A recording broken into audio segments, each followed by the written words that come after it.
Halo Sobat Dunia Seribu Besar, semoga Sobat selalu diberi kesehatan, panjang umur, dan rizki yang melimpah, amin. Sebelum masuk ke alur ceritanya, jangan lupa dukung channel ini ya dengan klik subscribe, like, komen, dan share, terima kasih. Mari kita lanjutkan perjalanan, Li Qiye. Bayangan milik para penggarap yang dikorbankan muncul di belakang sang penakluk cahaya dan mulai memberkatinya. Devil dan Riverwalker sangat kuat. Meskipun mereka sudah tidak hidup lagi, kultivasi mereka tetap utuh dan dipindahkan ke Illumination.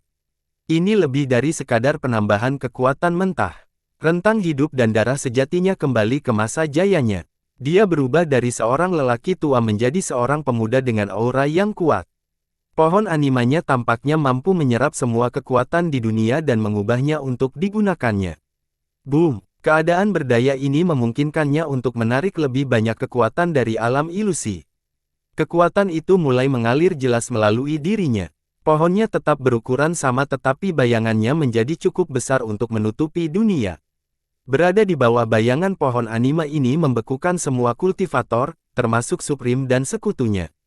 Mau membunuhku? Aku sudah siap mati kapan saja, teriak Illumination dengan panik. Dia benar-benar yakin bahwa dia tidak melakukan kesalahan apapun. Semua tindakannya adalah untuk rakyat, para penjahatlah yang berusaha menghentikannya. Li Qiye dan penguasa Dao segala hal adalah orang berdosa karena menghalangi jalannya. Sikap netral dan kompromi mereka membuat rakyat berada dalam kondisi yang lemah. Yang lain mendesah setelah melihat ini berubah menjadi kegilaan.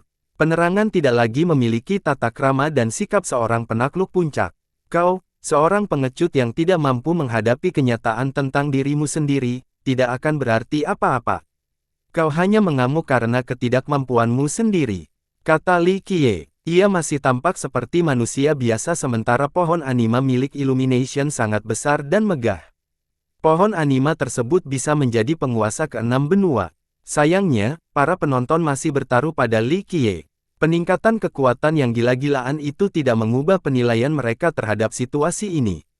Sifat situasi yang tidak masuk akal ini membuat mereka kehilangan kata-kata. Hadapi amarahku. Iluminasi menyerang dengan pohon anima.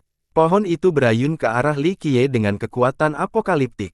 Meskipun hanya sebagian kecil dari pohon itu yang benar-benar nyata sementara sisanya memiliki bentuk halus, ini dapat menghancurkan sebuah benua tanpa masalah. Bam! Hasilnya tidak berjalan sesuai harapannya. Li Qiye menangkap pohon itu dan mencabutnya, membuatnya muntah darah sambil terhuyung mundur.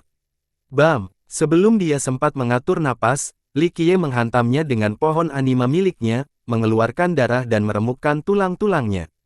Dia tergeletak di genangan darah, hancur dari atas sampai bawah. Kerumunan orang mengira mereka akan melihat pohon anima milik Li Qiye. Bagaimanapun, itu akan menjadi langkah Supreme dan yang lainnya, membalas dengan pohon anima mereka sendiri atau menggunakan harta terkuat mereka. Li Qiye mengejutkan mereka semua dengan tetap mengandalkan kekuatan fisik belaka. Bagaimana dia bisa mencabut pohon anima dengan mudah? Melakukan hal itu berarti dia memiliki keunggulan mutlak atas lawannya. Illumination Conqueror mencapai penguasaan tinggi atas pohon animanya sambil meminjam kekuatan alam ilusi. Ini memberinya kekuatan yang cukup untuk membunuh para kultivator puncak seperti Supreme atau Eternal. Celakanya, pohon animanya dicabut oleh Li Qiye saat ia terbaring di genangan darahnya sendiri. Jika dia mendapat kesempatan untuk melawan Supreme dan musuh-musuhnya, itu akan menjadi kisah yang tragis dan menggugah, bahkan jika dia kalah dan mati, akhir bagi seorang pahlawan. Sayangnya, tidak ada yang seperti dongeng mengenai pemukulan ini. Li Qiye membuatnya tak berdaya dan gila, tampak seperti badut yang berjuang. Dia menghancurkan gengsi dan reputasinya dengan terus-menerus jatuh ke dalam kegilaan. Bahkan jika aku mati, jiwaku akan tetap hidup bersama rakyat. Sang penakluk yang terluka bangkit dan menyembuhkan luka-lukanya dengan dao dan vitalitasnya. Dia tak punya pikiran lain di benaknya selain satu obsesi, mempersembahkan segalanya bagi rakyat. Berpegang teguh pada obsesi ini adalah satu-satunya hal yang membuatnya terus bertahan. Jika tidak, ia akan runtuh tanpa bisa dikalahkan karena kekejaman yang telah dilakukannya. Boom! Vitalitasnya melilit takdirnya yang sebenarnya dan menciptakan pusaran darah. Dia kemudian meraung, kita bersatu, rakyat tidak akan pernah jatuh. Waktu dan ruang mulai berputar bersama pusaran air itu, menciptakan kekacauan total di dunia ilusi. Sebuah mata raksasa terwujud menjadi kenyataan di tengah pusaran air. Segala sesuatu yang lain terhenti. Hal ini membuat semua orang terkesiap sementara para kultivator teratas menggigil ketakutan. Mereka mengerti apa yang sedang dilakukan Illumination, memanggil mata legendaris Dream Paradise. Mata mistis pengakhiran dunia jika terbuka. Seorang penguasa naga bergumam ngeri. Paling tidak, alam ilusi akan runtuh, kata penguasa Dao lainnya. Buka dan hancurkan dunia ini. Illumination tertawa liar sebelum melantunkan mantra. Meskipun ini hanya gambaran mata, semua orang percaya bahwa itu masih dapat menghancurkan alam ilusi. Ini berarti siapapun yang ada di dalamnya akan terbunuh juga. Pop, mata itu terbuka lebar, memperlihatkan kedalamannya, mampu melahap alam ilusi dan keenam benua. Tidak seperti ini, teriak Supreme sementara yang lain merasakan ketakutan yang sama. Li Qiye, sebaliknya, hanya tersenyum dan tidak mengambil tindakan apapun untuk mencegahnya. Mari kita hancurkan semuanya, hahaha. Illumination merayakan seolah-olah ini akan menghancurkan segalanya di hadapannya termasuk Li Qiye. Dia tidak keberatan mati sedetik pun karena dia akan menyeret banyak anggota The People bersamanya. Zas, suara penyerapan dimulai sejak mata benar-benar memulai proses konsumsinya. Akan tetapi, ia tidak melahap dunia, hanya vitalitas, kekuatan Dao, energi sejati kekacauan, dan bahkan afinitas primordial yang baru diperolehnya. Tidak, teriaknya sambil membusuk menjadi mayat kering, makan mereka. Sayangnya, mata itu tidak mengerti dan terus menyerapnya yang tidak dapat menolak karena ia telah menjadi bagian dari alam ilusi. Kekuatan yang dipinjamnya sekarang secara langsung menekannya. Perkembangan ini mengejutkan semua orang. Pertama, sang penakluk cahaya tahu rahasia memanggil mata mimpi. Kedua, mereka mengira mata itu akan menargetkan mereka dan alam ilusi. Sayangnya, hanya pemanggil itu sendiri yang terpengaruh. Bam! Dia jatuh ke tanah saat seluruh esensi dan takdirnya diserap oleh mata, menyerupai mayat yang mengerikan. Aku mendukung rakyat. Dia mengucapkan kata-kata terakhirnya. Illumination masih memikirkan orang-orang yang menghembuskan nafas terakhirnya. Sayangnya, orang banyak tidak membaca situasi dengan cara yang sama. Ini benar-benar momen heroik dan menggugah jika itu datang dari orang lain selain dirinya. Meskipun demikian, ini masih bisa menjadi kisah legendaris bagi manusia dengan tambahan hiasan tertentu. Lagu-lagu bisa dinyanyikan tentang seorang petani yang berjuang untuk rakyatnya, akhirnya mengorbankan hidupnya. Dia membayar harga tertinggi tanpa berpikir dua kali. Apakah ada orang yang lebih heroik daripada dia? Hal ini sering terjadi dalam sejarah karena ada bagian-bagian yang hilang dan catatan yang tidak akurat. Iblis dapat dikenang sebagai pahlawan dan sebaliknya. Hal ini berlaku dalam kasus Illumination, terutama di awal perjalanan kultivasinya. Banyak yang menganggapnya sebagai pahlawan dan pelindung, yang berjuang melawan Heaven Alliance demi kepentingan rakyat. Kenyataannya, sekutu terdekatnya saat itu tahu sebaliknya, sehingga mereka akhirnya berbalik melawannya. Para kultivator terkuat di kerumunan merenungkan masalah itu, beberapa bahkan mendesah termasuk penguasa Dao segalanya. Apakah sang penakluk cahaya itu bajingan? Seorang penjahat, seorang munafik bermuka dua? Tidak sepenuhnya. Bahkan, lebih sering daripada tidak, dia bersikap lugas dan tidak sombong, dengan rela menerima tanggung jawab atas tindakannya. Sayangnya, obsesinya untuk membalas dendam mengalahkannya, mengubah dendamnya menjadi pengejaran yang mulia dan memutarbalikkan pikirannya. Ini berlanjut hingga saat-saat terakhir hidupnya, sebuah pengingat yang benar-benar menakutkan. Karena ia selalu merasa benar, ia rela membantai siapa saja atas nama melindungi rakyat. Mereka yang menentangnya adalah orang yang salah dan harus dicap sebagai pendosa, yang harus dilenyapkan dari muka bumi. Para pendukungnya terdahulu menyadari betapa jauh ia telah tersesat saat ini, bahwa ia bukan lagi seorang petani yang mereka hormati di masa lalu. Mayatnya yang sudah kering sangat kontras dengan betapa mendominasinya dia dulu, yang mampu memerintah banyak kultivator. Tidak ada yang mengira dia akan kalah dengan cara seperti ini, mengingat prestisenya selama ini.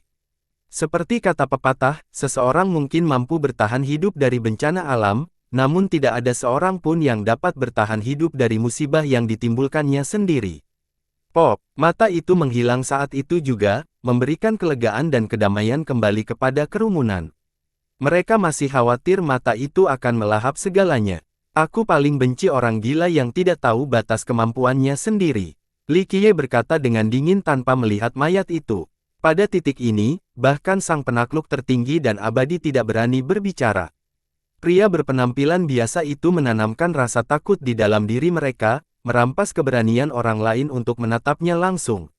Dia dengan mudah mengalahkan Illumination yang berdaya, artinya dia bisa melenyapkan siapapun di antara mereka. Ia menatap tajam ke langit dan ke angkasa. Sayangnya, tidak ada reaksi dari lokasi manapun di 6 benua atau di atasnya. Setelah beberapa detik, ia menyadari sesuatu dan menghilang dari pandangan. Kerumunan yang terdiam itu tidak tahu kemana ia pergi, tetapi ketidakhadirannya merupakan perkembangan yang disambut baik. Tidak ada yang berani bergerak karena mereka tidak tahu pendiriannya. Meskipun dia telah membunuh Illumination, ini tidak berarti bahwa dia berada di pihak rakyat. Pada akhirnya, memprovokasi dia berarti kematian terlepas dari kesetiaan seseorang. Akhirnya berakhir. Seorang penakluk mendesah dan berkata sambil menatap mayat itu. Apakah ada orang yang mau bersusah payah memberikan penguburan yang layak kepada penanam puncak ini? Rencana terakhir itu mungkin berhasil, komentar Supreme. Meskipun Illumination gila, rencana yang memanfaatkan Yevantian berhasil memancing Heaven dan Divine Alliance. Mereka tidak tahu bahwa dia mampu meminjam kekuatan alam ilusi, apalagi memanggil mata mimpi itu sendiri. Jika bukan karena campur tangan Li Qiye, mereka semua akan berada dalam masalah besar. Mereka terlalu percaya diri dan berpikir bahwa dengan kerja sama tim mereka akan mampu mengalahkannya. Pada awal peristiwa ini, All Things berhenti memedulikan reputasinya dan bersedia bergabung dengan Supreme untuk pertempuran ini. Hal ini dapat mendatangkan aib dan merusak reputasinya.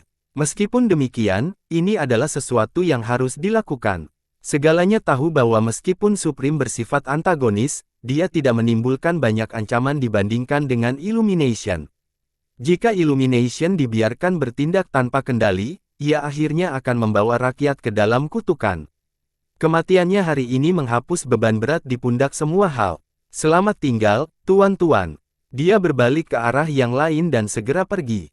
Kejar dia. Supreme segera mengejarnya. Rekan Taois, sebaiknya kau bertahan sedikit lebih lama. Eternal tertawa dan mulai mengejar juga. Mereka percaya bahwa ini adalah kesempatan terbaik untuk menguasai segalanya dan seluruh aliansi Dao. Ini akan mengakhiri konflik dengan ras yang berdiri di atas. Segala sesuatu mulai bersekongkol untuk menangkap Yevantian, ingin memancing Illumination dan Supreme untuk saling membunuh. Ternyata Illumination akan menjadi pemenang terakhir dalam pertandingan ini. Satu-satunya kesalahannya adalah tidak mengetahui hubungan antara Dewa Langit Kuno dan Li Qiye, yang mengakibatkan campur tangan Li Qiye. Akhir dari satu pertandingan berarti dimulainya pertandingan lain, pengejaran Supreme dan Eternal. Itulah akhir dari perjanjian yang terberkati. Para Raja Naga dan penakluk yang menyaksikan hal ini mengetahui bahwa perdamaian sudah tidak ada lagi. Segala sesuatu melompat ke dimensi yang berbeda tetapi lawan-lawannya mampu mengimbangi kecepatannya. Dia tiba-tiba berbalik dan berhenti. Tuan-tuan, kalian tidak perlu bersikap baik dengan mengikuti saya sepanjang jalan. Semua hal berkata, Supreme dan Eternal berhenti, tampaknya berharap dia berhenti. Saudaraku, mari kita akhiri konflik kita sekarang juga, kata Supreme. Jangan bilang kau punya tujuan menghancurkan seluruh pihak juga. Segala hal tersenyum. Tidak, itu keinginan orang gila. Namun, aku setia pada pengadilan surgawi. Karena keenam benua berada di bawah yurisdiksi pengadilan, aku harus memaksa rakyat untuk mematuhinya juga. Supreme menggelengkan kepalanya. Cukup ambisius, ingin menyatukan keenam benua. Semua hal dikatakan. Anda salah paham, saya tidak peduli dengan otoritas. Ini masalah melakukan yang terbaik untuk melaksanakan tugas saya, kata Supreme. Mengapa kamu harus melibatkan diri dalam urusan duniawi seperti itu?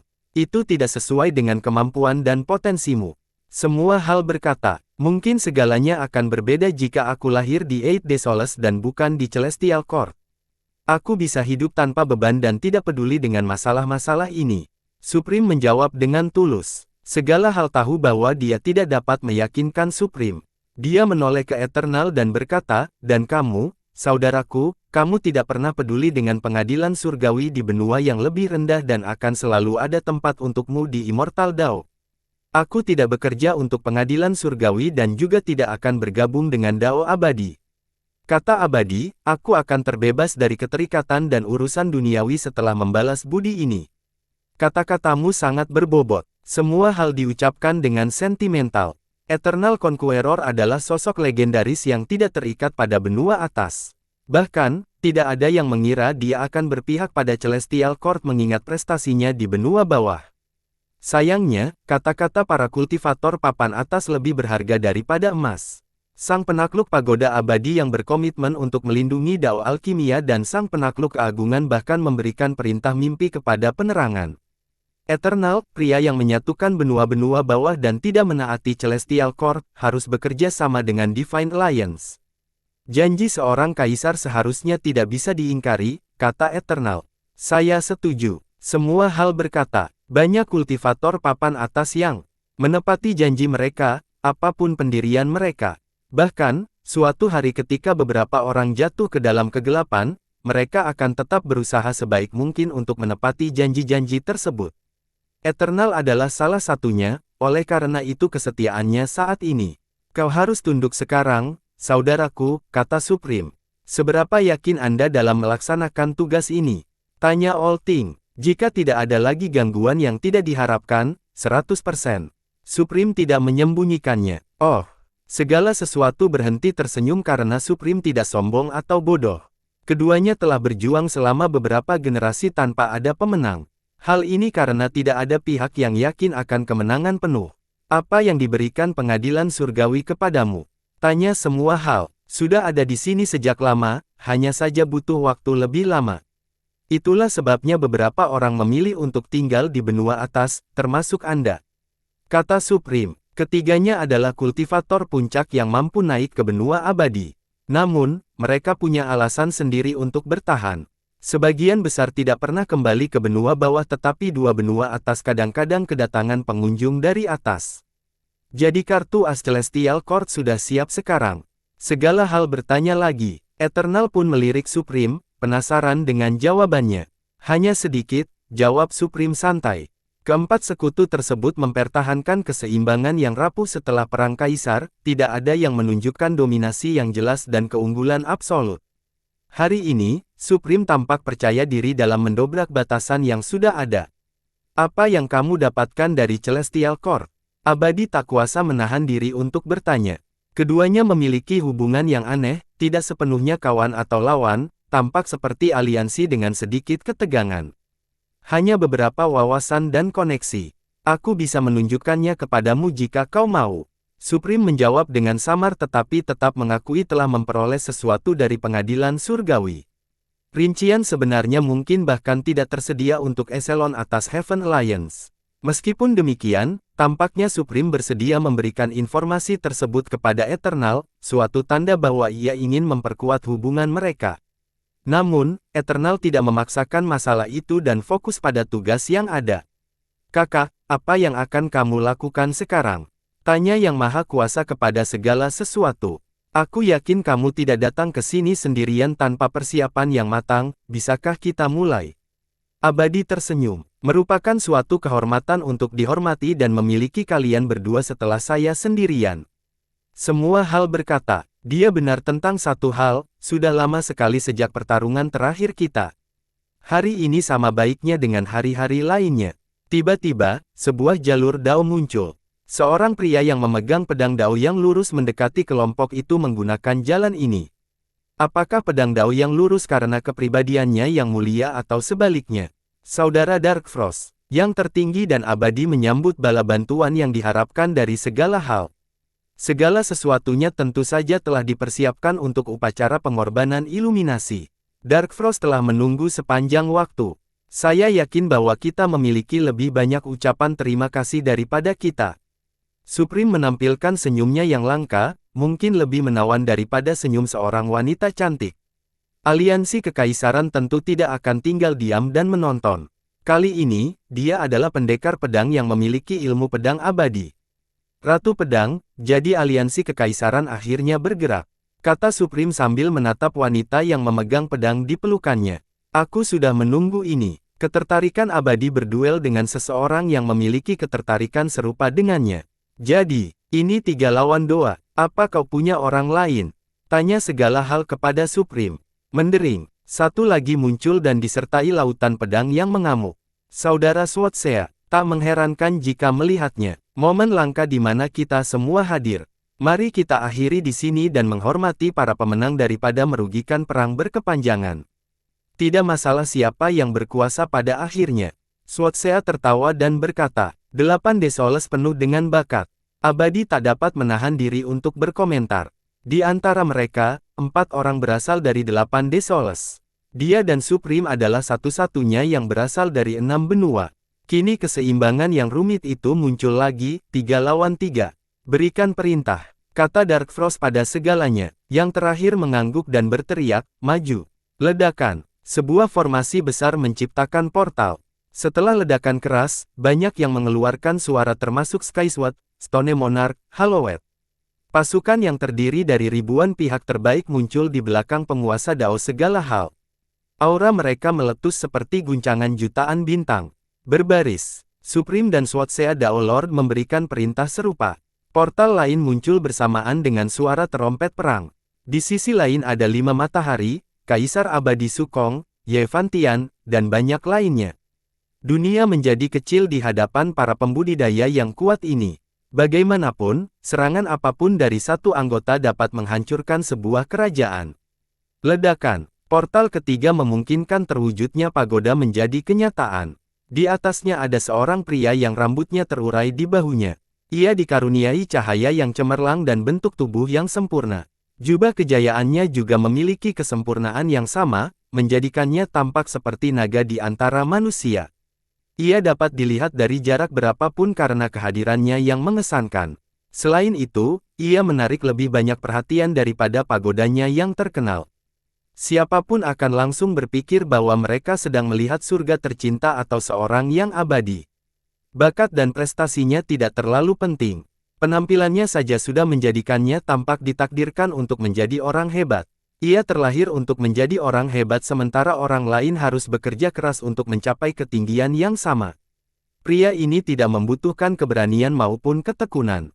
Hidup sendiri saja sudah cukup baginya untuk menjadi penakluk pada waktunya.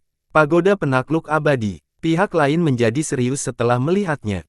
Semuanya, kita bertemu lagi. Pagoda abadi berdiri dengan bangga dan berkata, sikapnya yang tampak sombong bukanlah sikap sok atau upaya untuk mengintimidasi orang lain. Ini adalah aura alaminya yang telah ada sejak lahir. Pagoda abadi tak terbendung di benua bawah dan meraih kesuksesan yang sama di benua atas. Ia sangat ganas dan tegas selama penaklukannya, menghancurkan banyak kerajaan dan sekte di sepanjang jalan.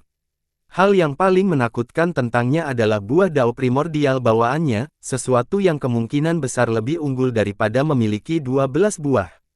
Namun, mengingat bakat fisiknya, banyak yang percaya bahwa ia akan menjadi seorang yang unggul bahkan tanpa buah khusus tersebut. Berita, kemunculannya menyebabkan ketidakseimbangan pertama, 4 hingga 3 kekuatan puncak. Selain itu, All Things, Dark Frost, dan Sword Queen memimpin dalam kemampuan menyerang. Mereka tidak akan mampu menghentikan pagodanya. Di masa lalu, Calamity Dao Lord berperan untuk menghentikan. Selain itu, mereka juga memiliki Illumination Conqueror. Saat ini, Illumination telah mati sementara Derace masih memiliki pertarungan puncak lainnya, prinsip penakluk. Sejak turunnya tahta, ia dikabarkan telah hidup menyendiri di klannya, dan tidak pernah muncul lagi. Meskipun demikian, saya seharusnya tetap mendukung Derace selama perang habis-habisan. Siapa yang akan menghentikanku hari ini? Tanya Pagoda Abadi, tampak siap melawan siapapun. Anggota rakyat tentu saja merasakan tekanan besar karena sifat pagoda itu yang rusak. Siapa lagi kalau bukan aku? Haha, tidak akan sulit bermain pagoda denganmu. Tiba-tiba, seberkas sinar membentang lebih dekat dari cakrawala, memungkinkan penunggang kuda itu muncul di medan perang dalam waktu singkat. Akhirnya kau di sini. Segala sesuatu tersenyum dan berkata. Penunggangnya adalah seorang lelaki tua kurus dengan antena tumbuh di dahi. Ia memiliki tempurung di punggungnya dengan 12 pola rumit. Rune yang mengalir dapat menyimpulkan keajaiban dan misteri terbesar di dunia. Meskipun lelaki tua itu tampak lemah dan tak bertenaga, kilatan di matanya mengandung tablet purba yang mampu menghentikan aliran waktu. Jadi, kamu sudah kembali, rekan Daois bencana. Pagoda abadi melirik cangkangnya dan berkata, ku dengar cangkangmu pecah. Untungnya, keturunan di kota pelayan kekaisaran masih mengingatnya dan menggunakan perintah mimpi untuk menyelamatkannya dari yang tersingkir. Hahaha, tidak sulit membuat yang baru karena aku bosan terjebak di istana itu. Yang ini jauh lebih baik dari yang sebelumnya, aku penasaran apakah pagodamu juga sudah lebih baik. Kata bencana, kita akan mencari tahu sekarang. Buah primordial pagoda abadi mulai menghancurkan ruang dan membekukan semua orang. Pertarungan ini melibatkan yang terbaik dari yang terbaik. Meskipun demikian, sebagian besar pada dasarnya lebih lemah karena kedekatan primordial. Hal ini berlaku untuk semua hal dan para pembudidaya puncak lainnya. Mereka memiliki anima tetapi ini masih satu langkah lebih rendah dari kekuatan yang berasal dari buah primordial. Bagus. Malapetaka tertawa tetapi tidak meremehkan lawannya. Dia mengangkat cangkangnya yang berisi misteri surga dan bumi, memadatkannya menjadi dinding yang tak tertembus. Ini adalah perlindungan terberat, tidak ada bedanya dengan hati Dao yang gigih. Mengesankan, cangkangmu memang lebih baik sekarang. Puji pagoda abadi. Bencana berhenti berpuas diri setelah kehilangan cangkang lamanya di gerbang istana. Ia menghabiskan waktu bertahun-tahun untuk menciptakan cangkang baru, puncak dari pencarian Dao seumur hidup dan bakat bawaan rasnya. Hal yang sama berlaku untukmu, ayo kita lakukan ini. Kata Calamity dan mendorong cangkangnya ke depan. Meskipun merupakan teknik bertahan, momentumnya masih melanda medan perang sambil tetap berbahaya. Pagoda abadi tampak gembira menghadapi musuh yang tangguh. Ia mengangkat pagodanya dan memerintahkannya turun sambil melepaskan energi kekacauan. Pertarungan antara musuh bebuyutan ini tidak akan berakhir dalam waktu dekat, sama seperti yang terjadi pada perang sebelumnya. Ayo, coba ini. Supreme juga bergerak, membungkus Dao Void-nya ke arah penguasa Dao segala hal. Segala sesuatunya menanggapinya dengan serius dan mengaktifkan mantra terkenalnya. Satu entitas berubah menjadi Dao yang mampu mendukung semua hal. Coba ini. Dark Frost memilih Swatsea sebagai lawannya. Bahwa, Swatsea dapat mengendalikan lautan pedang dengan satu pikiran, ingin menenggelamkan pengguna pedang lainnya.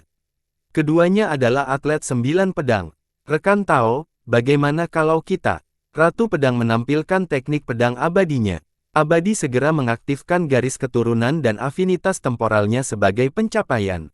Perang telah dimulai di benua atas, dimulai dengan para penanam terkuat. Yang lain di luar medan perang gemetar ketakutan. Sekte dan kerajaan memanggil kembali murid-murid mereka dan mencoba mengungsi. Tidak ada pemenang bagi para kultivator biasa. Mereka sama lemahnya seperti semut jika dibandingkan dengan para penakluk dan penguasa Dao. Ini adalah masalah bertahan hidup, bukan kejayaan. Sayangnya, berapa banyak yang bisa selamat dari amukan pertempuran? Sebagian berpikir untuk lari kembali ke benua yang lebih rendah atau bersembunyi di alam ilusi. Adapun Li Qiye, ia kembali ke halaman di kota pelayan kekaisaran untuk melihat kolam itu.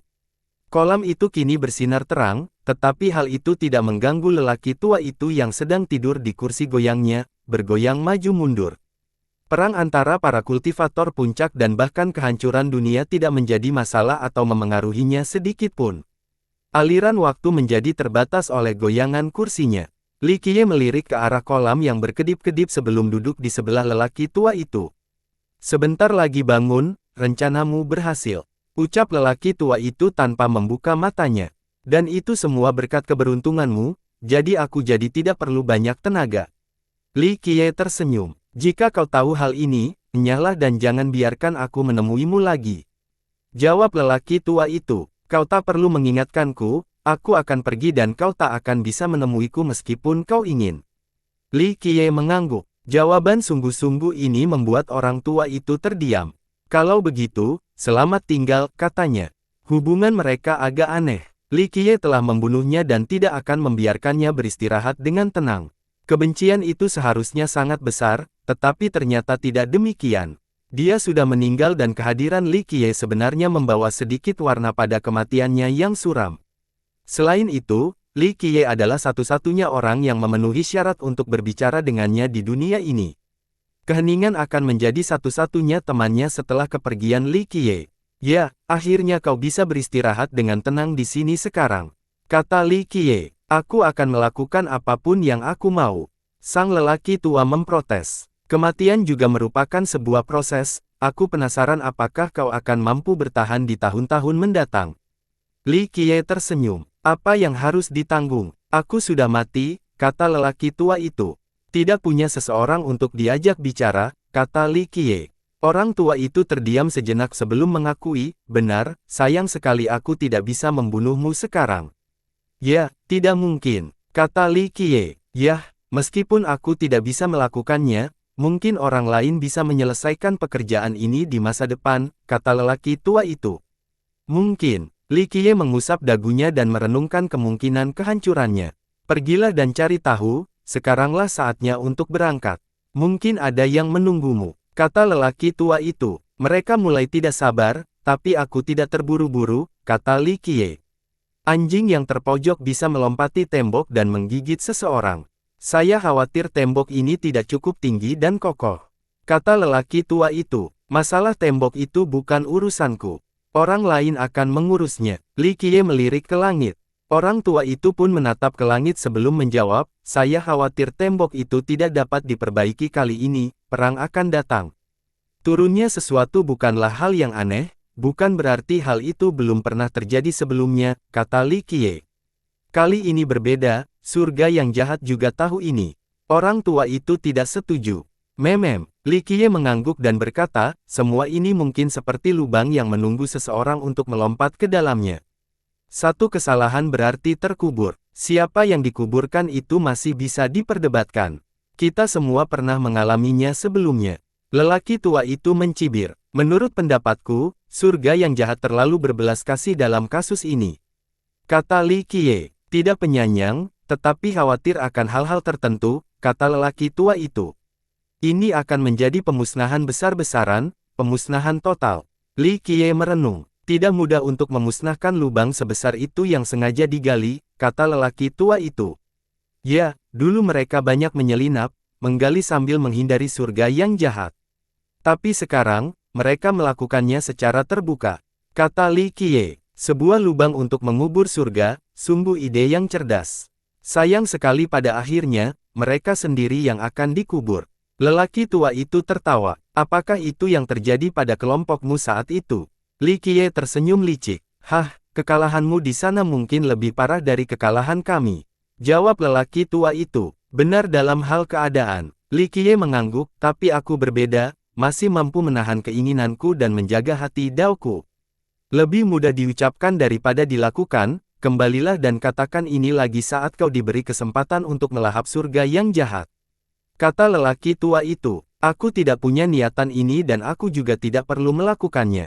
Li Qiye menatapnya dan berkata dengan sungguh-sungguh, itulah mengapa aku berbeda darimu dan dia. Lelaki tua itu merenung sejenak sebelum menjawab, dia mungkin akan memilih untuk melahap. Yah, yang tak terelakkan akan datang. Li Qiye menatap langit lagi dan berkata dengan lembut. Harus memanfaatkan kesempatan untuk menyerang saat musuh dalam keadaan lemah. Orang tua itu mendesak, ini kesempatan yang bagus. Terburu-buru akan sia-sia. Li Qiye tersenyum, lagi pula, siapa yang akan sakit kalau begitu? Kamu hanya tidak yakin apakah kamu akan ditikam dari belakang atau tidak, kata lelaki tua itu. Itulah salah satu kelemahanku, terlalu percaya dan tulus. Jawab Li Qiye, jika apa yang kau katakan itu benar, kau pasti akan menjawabnya. Aku melihat bahwa kau tidak berniat melakukan itu. Tegas lelaki tua itu, seperti yang kukatakan, jangan terburu-buru. Li Qiye mengulangi, sepertinya akulah yang tidak sabaran saat aku bahkan tidak ikut bertanding lagi. Kita lihat saja siapa yang akan menjadi yang pertama kehilangan ketenangannya. Kata lelaki tua itu tidak terlalu penting, sapuan menyeluruh perlu dilakukan. Li Qiye menghela napas dan berkata, akan ada harganya, tergantung seberapa besar Anda rela melepaskannya, kata lelaki tua itu. Saya hanya seorang pejalan kaki, kata Li Qiye dengan nada sentimental. Dunia tanpa manusia berarti tidak ada orang yang lewat. Anda akan menjadi tua, bukan pengunjung. Lelaki itu bercanda. Kurasa kau benar, aku bukan orang yang lewat jika dunia ini kosong. Li Qiye tersenyum. Itulah sebabnya agar kamu dapat memainkan peran favoritmu, dunia harus dipenuhi dengan kehidupan, kata lelaki tua itu. Kau bicara seolah kau masih hidup.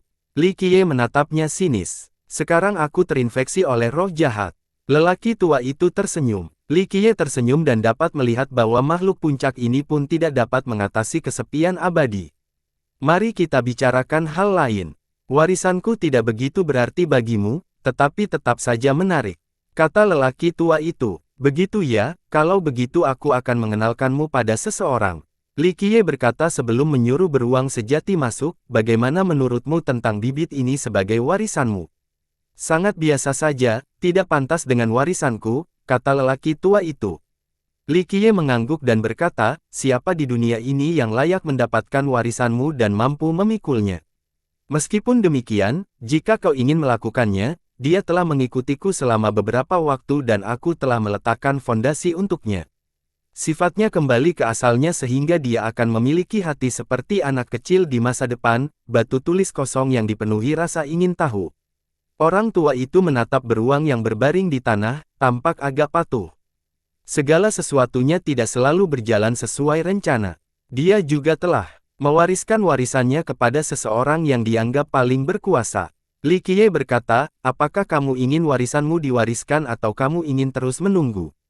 Tetaplah menunggu, kata lelaki tua itu. Bahkan jika kau terus menunggu pewaris yang sempurna, mereka tidak akan mampu melampauimu.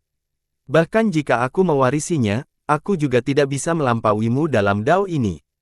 Transendensi harus bersifat internal, bukan melalui perawatan eksternal.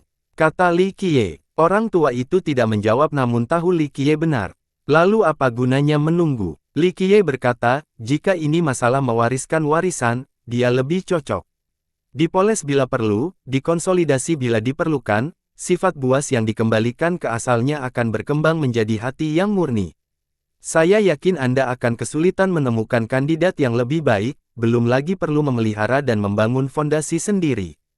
Kau membuatnya terdengar seperti aku memanfaatkanmu. Orang tua itu menggerutu. Begitulah baiknya diriku, selalu penuh perhatian dan memikirkan apa yang dapat kulakukan untuk orang lain. Itulah sebabnya aku berusaha sebaik mungkin untuk membantumu dengan idemu. Kata Li Qiye, di balik kata-kata manismu, tersembunyi semua niat jahatmu.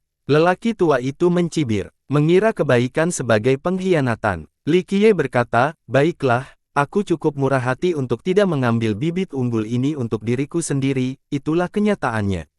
Kau ingin dia naik, kata lelaki tua itu. Pikirkan apapun yang kau mau, aku tidak bisa meyakinkanmu sebaliknya. Li Qiye mengangkat bahu sebagai jawaban. Benar sekali, kau tidak bisa menipu siapapun dengan rencanamu. Lelaki tua itu mencibir. Kamu tidak membesarkan seekor katak di dalam sumur, tetapi seekor naga sejati. Apakah naga itu selalu ingin dikurung di dalam sumur kecil? Tidak, ia ingin terbang tinggi ke surga. Kata Li Qiye, saya tidak bisa membantahnya, kata lelaki tua itu. Siapa dirimu selain eksistensi puncak di masa keemasanmu? Warisanmu tidak bisa hanya tinggal di sumur kecil ini. Li Qiye melanjutkan, tidak perlu menyanjungku, kata lelaki tua itu dengan dingin. Sama sekali tidak menyanjung karena kau sudah mati, tidak seperti orang tua lainnya. Kau mati dengan baik dan bahkan merawat mayatmu, tanpa menimbulkan masalah. Ini bukan berarti kau tidak menimbulkan cukup banyak masalah saat meninggal, tetapi menurutku, kau pantas meninggalkan warisanmu. Kata Li Qiye, bicara seolah-olah kau sudah menjadi bos. Orang tua itu berkata, gagak hitam, aku tidak akan tertipu. Aku mengatakan yang sebenarnya, tetapi ini juga merupakan pengingat untukmu, aku tidak selalu bersikap baik jika orang-orang mulai membuat masalah. Jawab Li Qiye. Kamu tidak pernah bermain dengan baik. Lelaki tua itu mencibir. Mari kita kembali ke topik tentang kematianmu yang sebenarnya. Tidak ada kesempatan lagi, kan?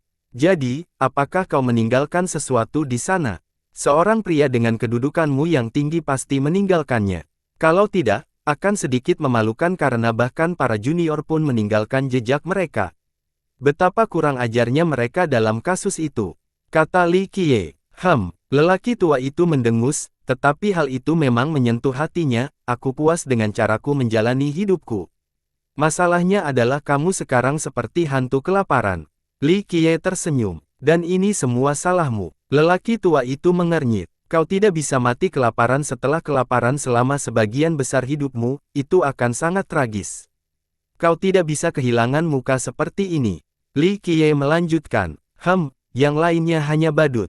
Setelah pembersihan berikutnya, mereka semua akan menjadi abu. Orang tua itu menjadi marah. Dan di sanalah kau akan menang, berdiri di atas mereka dan meraih kejayaan abadi karena kau masih di sini. Berbahagialah dengan ini dan berikan kesempatan kepada orang lain untuk naik menggantikanmu. Kata Li Qiye, sejak kapan kamu berisik sekali, suka mencampuri urusan orang lain? Tanya lelaki tua itu. Aku berutang padamu jadi aku harus bekerja keras. Li Qiye tersenyum. Kau hanya butuh umpan meriam untuk membuka jalan, kata lelaki tua itu. Sebenarnya, meskipun kamu tidak melakukan apapun, itu tidak akan memengaruhiku sama sekali. Aku hanya mengkhawatirkan warisanmu. Li Qiye mengangkat bahu. Pria itu terdiam. Li Qiye menepuk kepala beruang itu dengan lembut dan berkata, benih ini sebenarnya tidak buruk sama sekali. Ia hanya bisa mewarisi 10 hingga 20% dari warisanku, kata lelaki tua itu terus terang. Benar, tapi siapa yang bisa mewarisi semua warisanmu? Li Qiye mengangguk. Orang tua itu setuju, ini memang suatu kemustahilan. Jika semudah itu, dia tidak akan menunggu sampai sekarang. Dia tidak menemukan satu pun di sepanjang zaman. Kata Li Qiye. Dan kamu? Tanya lelaki tua itu. Saya juga belum menemukan satu pun. Menemukan benih yang bagus saja sudah merupakan berkah. Jawab Li Qiye. Lelaki tua itu menatap beruang itu lagi. Ia benar-benar tidak berpikir bahwa beruang itu layak mendapatkan warisannya. Kenyataannya, Li Zitian, Li Xianer, dan para jenius lainnya tidak ada bedanya di matanya. Masalahnya adalah memilih satu semut atau yang lain. Pada akhirnya, mereka semua adalah semut. Namun, beruang itu telah dipoles oleh Li Qiye, ini adalah bagian yang unik. Jadi, bagaimana menurutmu? 10 hingga 20% saja seharusnya cukup baginya untuk membangun pijakan bagi warisanmu di sana. Li Qiye bertanya lagi. Baiklah, beruang itu boleh tinggal. Akhirnya lelaki tua itu pun dibujuk. Selamat, warisanmu akan tetap hidup setelah bertahun-tahun. Ucap Li Qiye sambil tersenyum. Terus hidup? Ya, lelaki tua itu melirik beruang itu sebelum menatap ke langit. Sebagai eksistensi puncak yang memperlakukan dunia sebagai makanan, ia tidak memiliki keterikatan dan tidak berpikir untuk meninggalkan warisan. Satu-satunya hal yang harus dilakukan adalah bertahan hidup, itulah yang akan menjadi jejak dan warisannya. Sayangnya, hal ini tidak terjadi lagi setelah kematiannya. Li Qiye meledak dan melenyapkannya, mengantarkan kematiannya yang sebenarnya. Oleh karena itu, mengingat keniscayaan untuk dilupakan, ia berpikir untuk meninggalkan warisan. Aduh, siapakah yang layak menerima semua ini? Para jenius terhebat hanyalah semut di matanya, yang tidak mampu menanggung kebesarannya. Meskipun demikian, ia akhirnya mengalah. Hanya 10 hingga 20% saja sudah cukup untuk menjadi sangat dominan. Ditambah lagi, beruang itu sebenarnya bisa melampaui harapan dan unggul di negeri yang jauh. Berusahalah semampumu sekarang, takdirmu ada di tanganmu. Li Qiye menepuk beruang itu lagi. Ia menjerit pelan dan mengusap-usap kepalanya ke tangan pria itu, mengetahui bahwa inilah saatnya bagi mereka untuk berpisah. Cercik, cercik, air di kolam mulai mendidih dan menjadi bercahaya. Sinar-sinar itu tampak memiliki karakteristik jasmani dan dapat disentuh. Gagak, ini selamat tinggal. Lelaki tua itu berdiri. Ya, Li Qiye juga berdiri untuk mengucapkan selamat tinggal kepada musuh bebuyutannya. Aku mendoakan yang terbaik untukmu, tetapi sayangnya aku tidak akan melihat hari ketika kau menghancurkan surga. Lelaki tua itu mendesah. Semoga kau baik-baik saja sekarang, kata Li Qiye.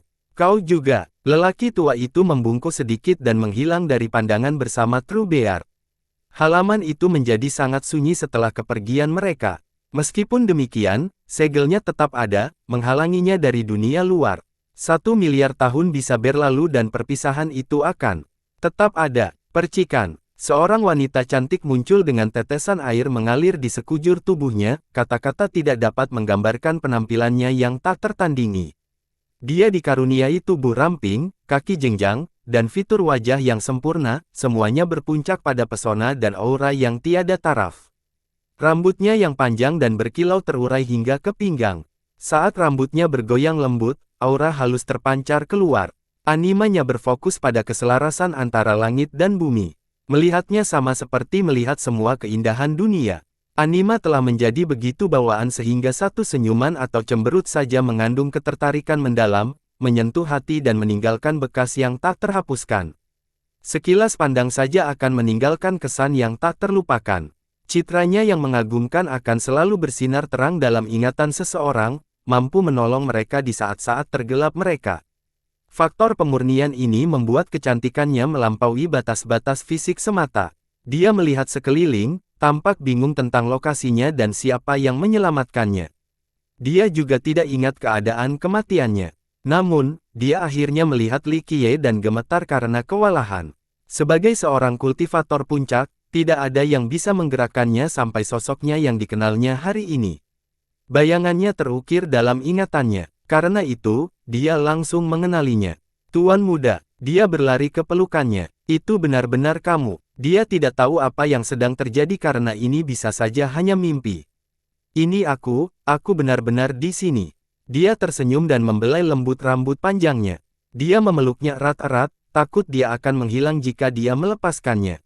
Beberapa saat kemudian, dia berkata, lama tidak berjumpa. Ya, lama tak berjumpa. Dia mengangguk dan menatapnya dengan saksama, kau benar-benar melakukannya. Apakah aku pernah gagal sebelumnya? Dia tersenyum. Tidak, tentu saja tidak. Katanya, dia bersandar di dadanya sejenak sebelum bertanya, apakah semuanya baik-baik saja?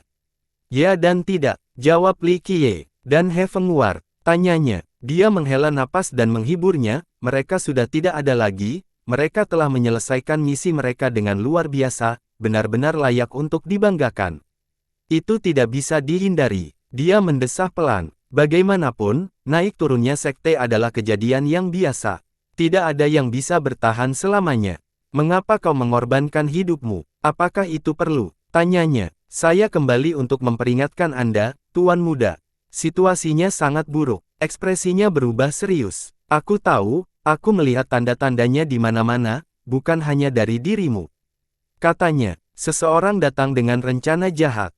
Ungkapnya, ya, sesuai harapan, meski agak cepat. Dia mengangguk. Apakah Anda akan bertindak sekarang, Tuan Muda?